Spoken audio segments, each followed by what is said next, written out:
Subscribe कीजिए सार्थक education centre YouTube channel को लेटेस्ट एजुकेशन से रिलेटेड वीडियो सबसे पहले देखने के लिए। मैं राहुल सर, आज हम लोग 12th फिजिक्स में बच्चा बात करेंगे प्रकाश का अपवर्तन न्यू चैप्टर के साथ। हाँ, एक बात ध्यान से सुन लीजिए, अभी से स्टार्टिंग वीडियो देखिए, ठीक है। अगर सीधा दिमाग में नहीं घुसेगा तो वीडियो मेरा डिसलाइक करके जाइएगा। बात समझ में आए? देखिए, कंटेंट आपको समझ लीजिए, सबसे सुपरस्टार में कंटेंट आपको दूंगा, इतना जान लीजिए।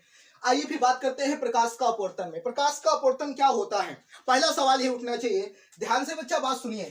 जब प्रकाश की किरण, थोड़ा लिख रहा हूं तो समझा रहा हूं, टेंशन मत लो। जब प्रकाश की किरण एक माध्यम से दूसरे माध्यम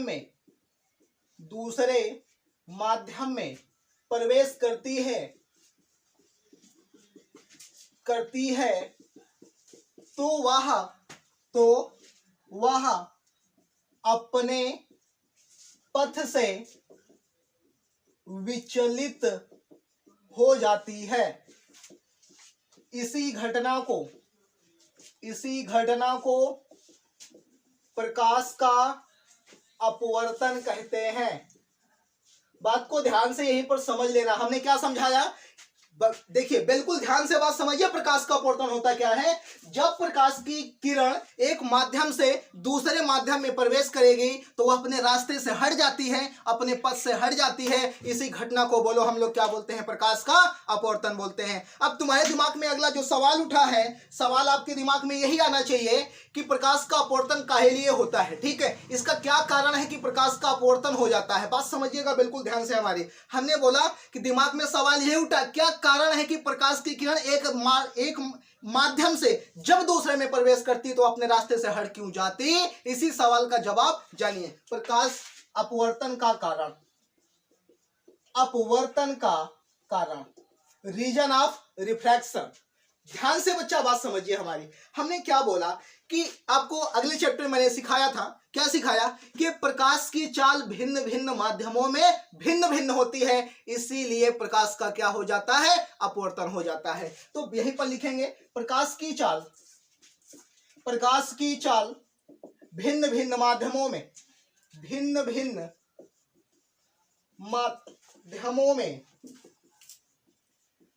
भिन्न होती है, इसीलिए जब प्रकाश की किरण एक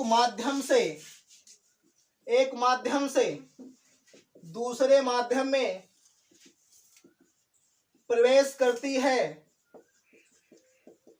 तो वह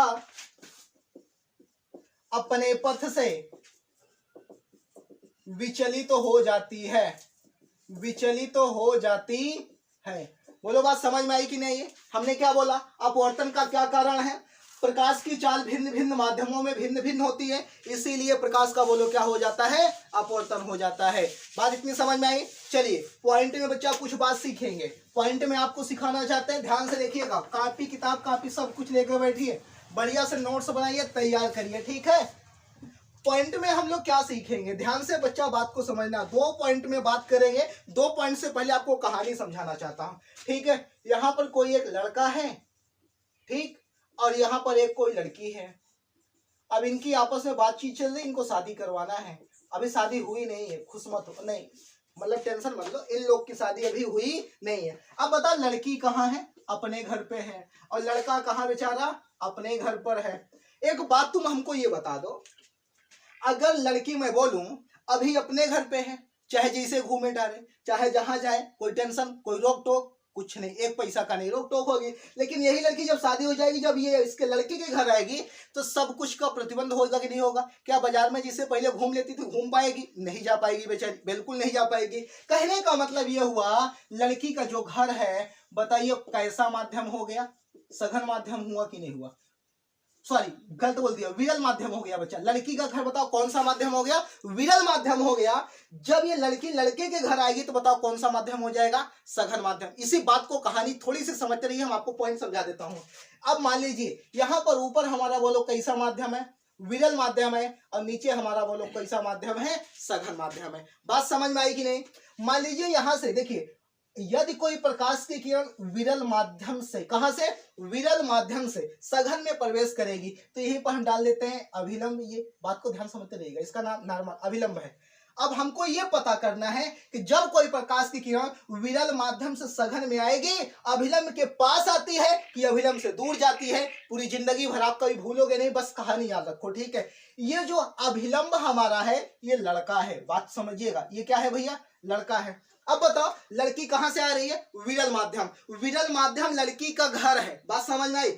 जब लड़की अपने घर से आएगी, कहने का मतलब यहां से अपने घर से निकल रही है, अब दूसरे बॉर्डर पे जा रही प्रवेश करने, तो बताओ ये तो लड़का है, उसका पति है, तो बताओ झुकेगी कहां, अपने हस्बैंड की ओर जाएगी, किधर भाग के जाएगी, बोलो कहां जाएगी, अभिलंब की ओर झुक जाएगी। बात समझ में आई कि नहीं। कहने का मतलब प्रकाश की किरण, इसमें क्या सीखा हम लोगों ने, जब कोई प्रकाश की किरण विरल माध्यम से सघन माध्यम में प्रवेश करेगी तो वह अभिलंब की ओर, बोलो क्या हो जाती है, झुक जाती है। बोलो बात समझ में आई कि नहीं आई, हमारी डाउट क्लियर हुआ। लड़की विरल में थी, अपने घर में थी, ससुराल में आ गई, ठीक है, हस्बैंड की तरफ क्या हो गई, झुक गई। तुमको ये नहीं बताना है एग्जाम में, नहीं इसको बताओ झुक गई, ये गया हो गया, मास्टर फरगोश मारेगा तुमको, समझ में आया। तुमको ये बताना है कि जब कोई प्रकाश की किरण विरल माध्यम से सघन माध्यम में प्रवेश करती है तो वह अभिलंब की ओर, बोलो क्या हो जाती है, झुक जाती है। लिख लीजिएगा इसको, ठीक है। आइए अगले पॉइंट पे बात करते हैं।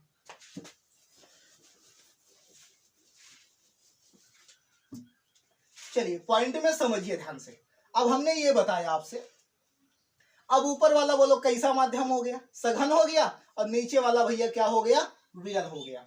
अब प्रकाश की किरण बोलो कहां से आ रही है, सघन से आ रही है। ध्यान से बात समझिएगा, कहां से आ रही है, सघन से आ रही है। अभिलंब समझ गए होगे। अब कहानी पे चले जाओ। अब बताओ, अब लड़की कहां जाना चाह रही है, अपने ससुराल से अपने घर जाना चाह रही है, तो बताओ अपने पति से दूर होगी कि पास में रहेगी, भैया दूर होगी, मतलब अभिलंब से कहां भाग जाएगी, दूर चली जाएगी। बात समझ में आई कि नहीं आई। अगर सघन से विरल में प्रवेश करेगी तो अभिलंब से कहां जाएगी, दूर जाएगी। यदि मैं कोण मानता हूं, ये मानता हूं आई हमारा है, और इसको हम लोग मान लेते हैं भैया क्या है, आर है। अब देखिए इसको थोड़ा ध्यान देखिएगा, ये जो प्रकाश की किरण आ रही, जो इसकी जो चाल है, यदि वह v1 है और ये वाली चाल हमारी बोलो क्या है, v2 है। तो एक बात हमको बताइए कि i का मान और r का मान, ध्यान से बात समझिएगा, देखिएगा क्वेश्चन कैसे पुटअप किया जाता है। यहां से जान लीजिए i बड़ा है कि r बड़ा है, r आज बड़ा है और i क्या है, छोटा है। बात समझ में आई कि नहीं आई। अब बताओ यहाँ पर v1 की चाल ज्यादा होगी कि v2 की चाल ज्यादा होगी। प्रकाश की किरण विरल माध्यम में ज्यादा तेज चलेगी और सघन में कम तेज चलेगी, तो मतलब आज v2 ज्यादा है किससे, v1 से। बोलो बात समझ में आई कि नहीं आई, नोट कर लीजिएगा, ठीक है। अब यहाँ से देखो क्वेश्चन कैसे बनता है। क्वेश्चन में सिखाना चाहता हूँ, आपको बताना ये चाह रहा हूँ, ध्यान से समझिएगा। अपवर्तन के संबंध में, ठीक है, अपवर्तन के संबंध में, अपवर्तन के संबंध में यदि I बड़ा है, ओ सॉरी R बड़ा है किससे, I से, तो प्रकाश की किरण, तो प्रकाश की किरण बताओ सघन से विरल में जा रही है, कहां कहां, सघन से कहां जा रही है, विरल में जा रही है। बात को ध्यान समझिएगा कि विरल से सघन में जा रही है। या देखो पहला ऑप्शन, दूसरा ऑप्शन, तीसरा ऑप्शन, दोनों बोल रहा है, कहने मतलब पहला और दूसरा, और चौथा जो ऑप्शन है वो कह रहा नन, इसमें से कोई नहीं। तो चलिए बताइए, यदि हमारी वैल्यू I से R का मान बड़ा है तो प्रकाश की किरण बताइए सघन से विरल में जा रही कि विरल से सघन में जा रही कि दोनों में जा रही कि इसमें से कोई नहीं। कौन सा ऑप्शन मारोगे, सघन से कहा, विरल में जा रही है, तभी हमेशा R का मान बड़ा होगा और I का मान क्या होगा, छोटा होगा। समझ में बात आई। अब देखिए थोड़ा पहले वाले का हमने नहीं सिखाया था, उसको भी थोड़ा सीख लीजिए। यहाँ विरल था, यहाँ सघन था, यहाँ प्रकाश की किरण देखिएगा जी, ये हमारा मान लीजिए ये प्रकाश किरण आई, ये अभिलंब है, डॉट डॉट रहेगा, ठीक। अब ये अभिलंब की ओर झुक गई, ये हमारा क्या हो गया, R हो गया, ये इसकी v1, इसकी क्या v2। अब बताइए I का मान बड़ा होगा, R का मान क्या होगा, छोटा दिख रहा है।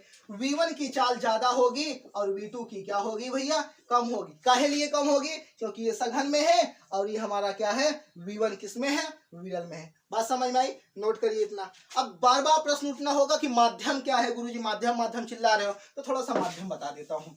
ध्यान से देखते रहिए, वीडियो अगर समझ में आता हो, ठीक है। पूरी फिजिक्स बहुत आसान है, अपवर्तन तो बिल्कुल आसान है। यदि वीडियो आपको समझ में आ रही तो वीडियो को लाइक करो, कमेंट करो, ठीक है। इसको करना ना भूला करिए आप लोग, हम इतना मेहनत से आपको पढ़ाते हैं, आप भी थोड़ा सा, आपको क्या करना है, थोड़ा टच करना है अंगूठे से, कुछ नहीं करना है। देखिएगा माध्यम क्या होता है, माध्यम दो, ये हमारा भैया क्या, विरल, और दूसरा क्या होता है, सघन होता है। विरल का मतलब ये होता है इसमें कण दूर दूर होते हैं। बोलो कण कहाँ होंगे, दूर दूर होंगे, और सघन में बोलो क्या होगा, कण कहाँ होंगे, पास पास होंगे। बात समझ में आई कि नहीं आई? कोई डाउट रहेगा? अगले पॉइंट में एक बात सीखते हैं। अपवर्तन की घटना तो घटा दिया तुमने, अपवर्तन की घटना में क्या बदल गया और क्या नहीं बदला, बहुत इंपॉर्टेंट क्वेश्चन आपके लिए है। तो अपवर्तन की घटना में, अपवर्तन की घटना में बदल जाता है। बताओ क्या क्या बदल जाता है, समझाने का प्रयास करता हूं। सबसे पहले चाल बदलेगी। बोलो क्या बदलेगी? लड़की कहां से आ रही थी, मायके से, अपने घर से ससुराल में आ रही थी, वहां तेज तेज का यूं तेज तेज घूमेगी, क्या चाल बदलेगी? जब किसी चीज की चाल बदलती है तो बोलो उसका तरंग दैर्घ्य भी बदलेगा। बोलो क्या बदलेगा? उसका तरंग दैर्घ्य भी बदलता, तरंग दैर्घ्य बदलेगी तो उसकी तीव्रता भी बदलेगी, तीव्रता के साथ साथ ऊर्जा भी बदलेगी। जिस ऊर्जा में वहां घूम रही थी का यहाँ भी उसी ऊर्जा में घूमेगी, ऊर्जा भी चेंज हो गई, ठीक है। और चाल बदल गई, तरंग दैर्घ्य, तीव्रता, ऊर्जा, और क्या बदलती है, कला भी क्या हो जाती है, बदल जाएगी। और भैया क्या बदलेगा? आयाम भी बदल जाएगा। ये इतनी चीजें हमारी क्या होगी, बदल जाएंगी। याद करने का जुगाड़ इसको देखो कैसे बताते हैं। देखो देखो एक ही गाना आया था, बस याद कर लो बस। देखो देखो हम पढ़ेंगे नहीं, आप पढ़ के सुनाना, ठीक है।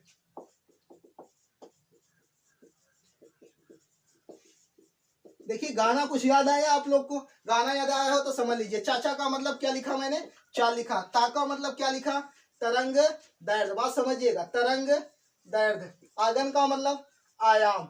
ये ता का मतलब तीव्रता। ये क्या भैया, उल्लू, उल्लू का मतलब ऊर्जा, और का मतलब कला। नोट कर लीजिए जल्दी से, ठीक है। अब देखिए आगे बात करते हैं हम आप लोग से। आगे हमारा क्या है, ध्यान से देखिएगा। अपवर्तन की घटना में इतनी चीज तो बदल गई, सवाल बनता है क्या नहीं बदलेगा। यही बहुत खास चीज है बच्चा आपके लिए, तो आपको बताना चाहते हैं क्या नहीं बदलेगा। ध्यान से देखिएगा, अपवर्तन की घटना में नहीं बदलता, अपवर्तन की घटना में नहीं बदलता। बात को ध्यान से समझिए, अपवर्तन की घटना में नहीं बदलता। पहली बात तो आवृत्ति, क्या बोलो बोलो, आवृत्ति। दूसरा का क्या, रंग। अब कहोगे मास्टर जी समझाओ थोड़ा, आवृत्ति काहे नहीं बदलती है? तो आवृत्ति में तुमको दिमाग में डालता हूँ। कैसे डालता हूँ ध्यान से देखिएगा। सूत्र पढ़ोगे V बराबर एन लेमडा, बोलो पढ़े हो कि नहीं यार? तो अगर तो बोले यहाँ पर एन हमारी आवृत्ति, एन बराबर V अपान क्या हो जाएगा, लेमडा हो जाएगा। ध्यान से कहानी के माध्यम से बात समझिए, ठीक है। मैं बच्चा जॉब कर रहा था, जॉब में 30,000 रुपये कमा रहा था। बात को ध्यान समझना, जॉब में कितना कमा रहा था, 30,000 रुपया मैं कमा रहा था। और मेरे अकाउंट में जाकर सीधा सीधा कुछ नहीं बताता था, 5,000 रुपया क्या करता था, अकाउंट में जाकर डाल देता था। अब 5,000 रुपया अपने मम्मी पापा को दे देता था, ठीक है। मॉम डैड को 5,000 रुपया दे देता था, 10,000 खर्चा हो गया। और ठीक है, अपनी वाइफ को सीधा सीधा 10,000 रुपया दे देता था। हमके जाओ खाओ पियो ऐश करो उड़ो, ठीक है, जिंदगी है खूब मजा करो।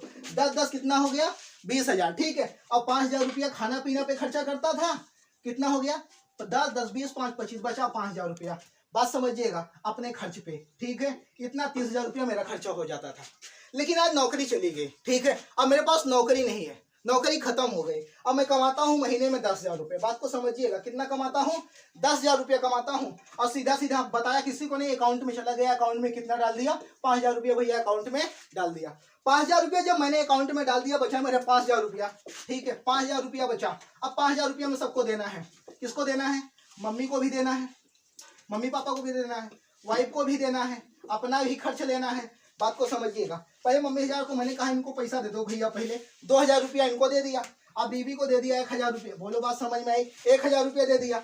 अब बताओ यहाँ 10,000 रुपया लेती थी, यहाँ कितना ले लिया, 1,000 रुपया। अब बताओ जो लक्स आता था, डब साबुन आता था, बताओ अब घड़ी में काम चलाना पड़ेगा कि नहीं, मेला में चलाना पड़ेगा, क्योंकि पैसा कम हो गया यार, ठीक है, और अपना खर्च 2000 रुपया निकाल लिया। एक बात यहाँ पर समझिए, अब मैं कहानी आपको समझ गया होगा तो कॉन्सेप्ट सीधा लेकर जाता हूँ। जिस अनुपात में प्रकाश की चाल बढ़ती है उसी अनुपात में प्रकाश का तरंगदैर्घ्य भी बढ़ता है। बात समझ में आई कि नहीं? जिस अनुपात में प्रकाश की चाल बढ़ेगी उसी अनुपात में प्रकाश का तरंगदैर्घ्य बढ़ेगा। अगर यार ये 5 गुना तो ये भी 5 गुना, कट की आवृत्ति का मान 1 आया। हमेशा आवृत्ति नियत रहेगी, कभी बदलती नहीं है। ऐसा लग रहा है कि आवृत्ति बदल जाएगी, लेकिन यहाँ बदल नहीं रही है। वही तो मैं कह रहा हूँ, जिस अनुपात में मेरी कमाई थी उसी अनुपात में मेरा खर्चा था, लेकिन मेरे बचाने का पैटर्न हमेशा एक था।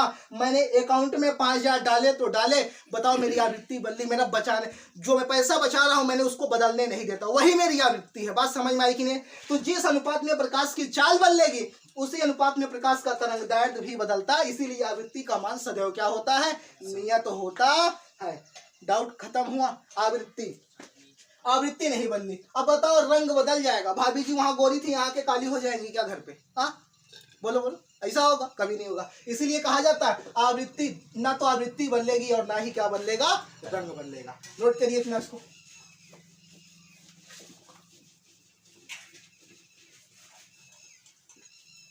आइए पढ़ते हैं हम लोग अपवर्तनांक।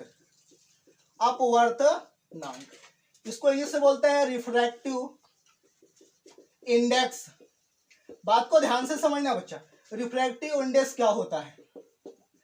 अपवर्तनांक यह बताता है, पहले लिख देते हैं तब समझाते हैं।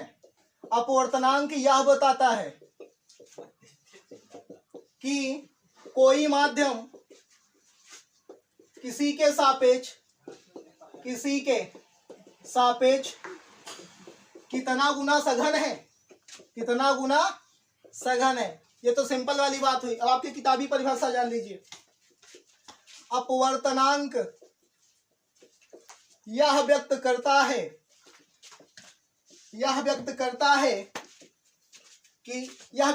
है दोनों माध्यमों की प्रकाश की चालों का अनुपात। बात को ध्यान से समझिए। अपवर्तनांक क्या व्यक्त करेगा? अपवर्तनांक को हम लोग सीधा सीधा मतलब समझेंगे। क्या क्या जानेंगे? ध्यान से सुनिएगा।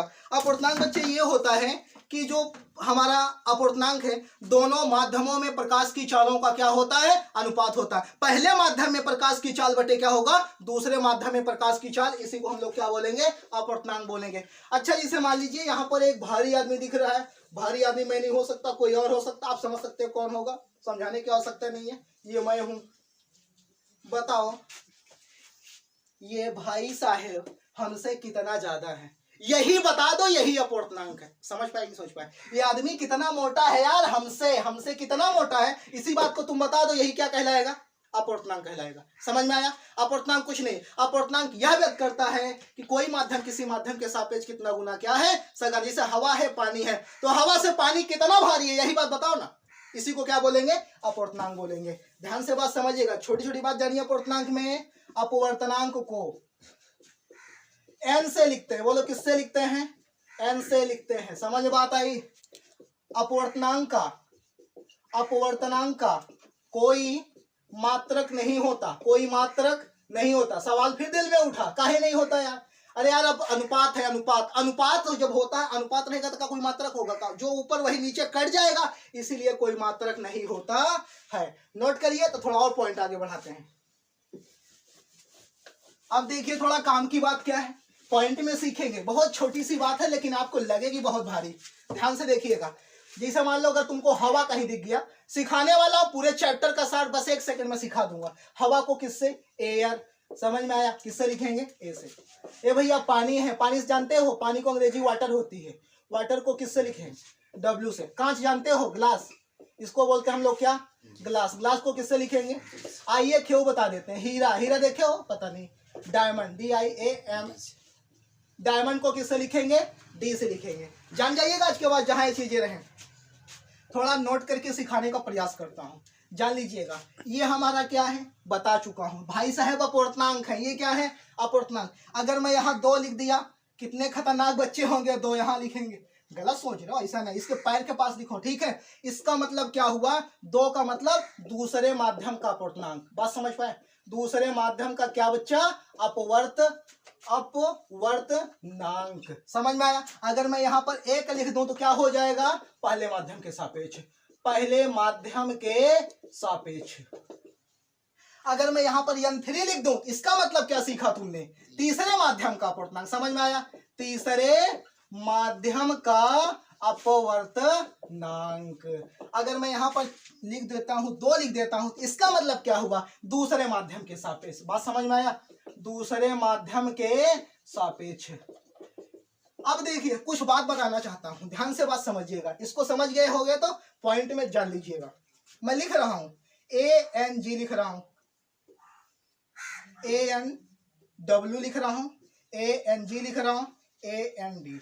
ठीक है, इसका मतलब सीख गए होगे। क्या पढ़ेंगे, पढ़ के बता देता हूं। W है पानी का अपूर्णांक, किसके सापेक्ष, हवा के सापेक्ष। यहाँ पर G है ग्लास, कांच का अपूर्णांक, किसके सापेक्ष, हवा के सापेक्ष। D लिखा डायमंड, ये भैया क्या है, हीरे का अपूर्णांक, किसके सापेक्ष, हवा के सापेक्ष। तो ANW जो है इसका मान होता है 4/3, इसका 3/2, ये 12 कितना होता है, 5 होता है। आइए याद करवा दें, पूरी जिंदगी में भूल जाओगे तो पैसा मत जमा करना, पहले जमा तो करो यार। देखो क्या लिखा, ANW, ANG और AND लिखा है। ठीक है, चलिए यहाँ पर भी n, यहाँ पर भी n, यहाँ पर भी n, यहाँ भैया A है, A है, A है, लगा दो। आइए लड़की का नाम बताता हूँ, वर्षा। लड़की का नाम क्या है, वर्षा। गई, कहाँ गई, डांस करने। याद हुआ कि नहीं याद हुआ, वर्षा गई डांस करने, लिख के बता देना। और लड़की कितने बजे के बीच में गई है, 4 बजे से 3 बजे के बीच में घर से गायब है। बात समझ में आया, 4 बटे कितना होगा, 3 होगा। इसमें से एक घटा दो, 4 में से घटाओ 3, और 3 में से घटाओ 2। बता दो सर का मान आया कि नहीं आया। अंश का गुणा करो, 4 तिहाई 12, और हर को जोड़ दो 5। बोलो याद हुआ कि नहीं याद हुआ। ऐसे याद करते हैं, इसी को बोलते हैं जुगाड़ टेक्नोलॉजी। यदि वीडियो हमारा आपको पसंद आया हो तो लाइक करें, सब्सक्राइब करें चैनल को, ठीक है, और कमेंट करना भैया ना भूला करिए। बात समझ में। जो आज मैं यहाँ पर खड़ा हूँ आपको पढ़ा रहा हूँ, हमारे ठीक है चैनल के मालिक दारा सर का बहुत बड़ा सहयोग है इसमें से। और सब दारा सर इतने अच्छे आदमी, हम कभी आपसे भैया मिलवाएंगे, ठीक है। बहुत एक नेक दिल इंसान, इतना मेहनत करते हैं, समझ लीजिए कि 12-12 घंटे कंटिन्यू वीडियो को एडिट करना कोई आसान काम नहीं। हमने यहाँ 15 मिनट में लेक्चर मार के चला गया, लेकिन अगला आदमी बंदा कैसे काम करता है, सिर्फ काहे लिए कि ये काम किया जाता है आपके पढ़ाई के लिए, आपका नुकसान ना हो। बात समझ में आई भैया। अगर अगला आदमी इतना आपके लिए परेशान होता है तो आपका भी फर्ज बनता है कि थोड़ा सा परेशान हो। बात समझ में आई कि नहीं। क्या करना है, 10-10 साथियों को जोड़ दीजिए, हमारा भी हौसला बढ़ेगा, आपका तो हम बढ़ा ही रहे हैं। बात समझ में आई। अगर आपका पढ़ने का मन नहीं कर रहा है तो जिंदगी में एक बात याद रखिए, जो आपको बोले हैं कि आपसे नहीं हो पाएगा, वास्तव में आपका मजाक उड़ाना स्टार्ट कर देंगे। समझ में आई। और माँ बाप की इतनी आपसे उम्मीद है, कुछ पूछो ही नहीं। बात समझ में। उनको आप वो इतना सपना लगा के देखें, उनको तो IAS आपको बनाना चाहते हैं, PCS बनाना चाहते हैं। आप 8 घंटा सो के बनोगे क्या, हाँ 12 घंटा 24 घंटा सो के बनोगे क्या। मेहनत करके कुछ काम हासिल होता है। बात समझ में आई ना। तो जुनून के साथ मेहनत करिए। अगर पढ़ने का मन आपका ना करे तो अपने बाप की फटी बनियान देख लेना और चप्पल देख लेना, मम्मी की औकात याद आ जाएगी। समझ में आया। बात समझ रहे हैं ना हमारी। ये दिल और दिमाग में बैठा लीजिए। पढ़ा कैसा जाता है, थोड़ा अपने आप को मोटिवेट करिए। बात समझ। जिस दिन आप डिमोटिवेट हो गए, पूरी जिंदगी में नहीं पढ़ सकते, भरोसा रखिए, पूरी फिजिक्स पढ़ा के जाऊंगा एग्जाम तक। Thank you.